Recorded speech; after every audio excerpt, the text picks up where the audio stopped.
মাননীয় স্পিকার, আপনাকে ধন্যবাদ। বহুল প্রচিত পত্রিকায় আমরা জানতে পেরেছি মাননীয় প্রধানমন্ত্রী সরকার দলীয় মহিলা এমপিদেরকে বিরোধী দলীয় সংসদ সদস্যদের এলাকায় উন্নয়ন তদারকি করার দায়িত্ব দিয়েছেন। এই সাথে আরো বলা হয়েছে এসব উন্নয়নে ডিও লেটার ইস্যু করতে পারবেন সরকার দলীয় মহিলা এমপিগণ।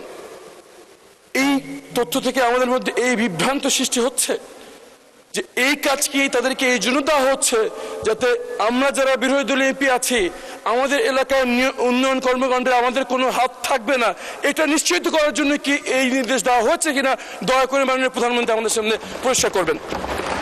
মাননীয় প্রধানমন্ত্রী। মাননীয় স্পিকার, ধন্যবাদ। মাননীয় সংসদ সদস্য, আপনি যে প্রশ্নটি করেছেন তার জন্য আপনাকে আন্তরিকভাবে ধন্যবাদ।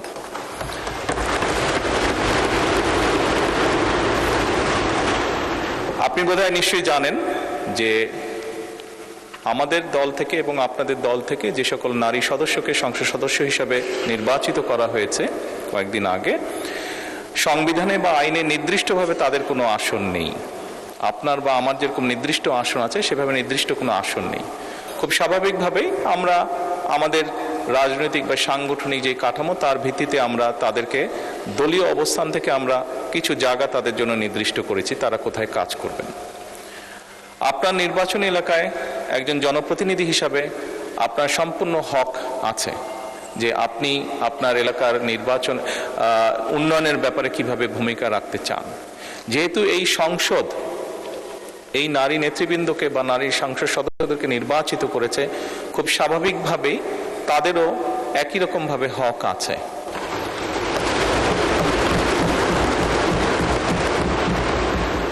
একই রকমভাবে হক আছে তার এলাকার বা তার এলাকার মানুষের জন্য, এবং খুব স্বাভাবিকভাবেই আমরা যেটি নিয়ম আছে সরকারের সেই নিয়ম অনুযায়ী আমরা এগোচ্ছি। আপনার এলাকার যদি কোনো উন্নয়নের কোনো বিষয় যদি আমার সহযোগিতা করার কিছু থেকে জানাবেন, আমি সরাসরি আপনাকে সহযোগিতার চেষ্টা করব। ধন্যবাদ।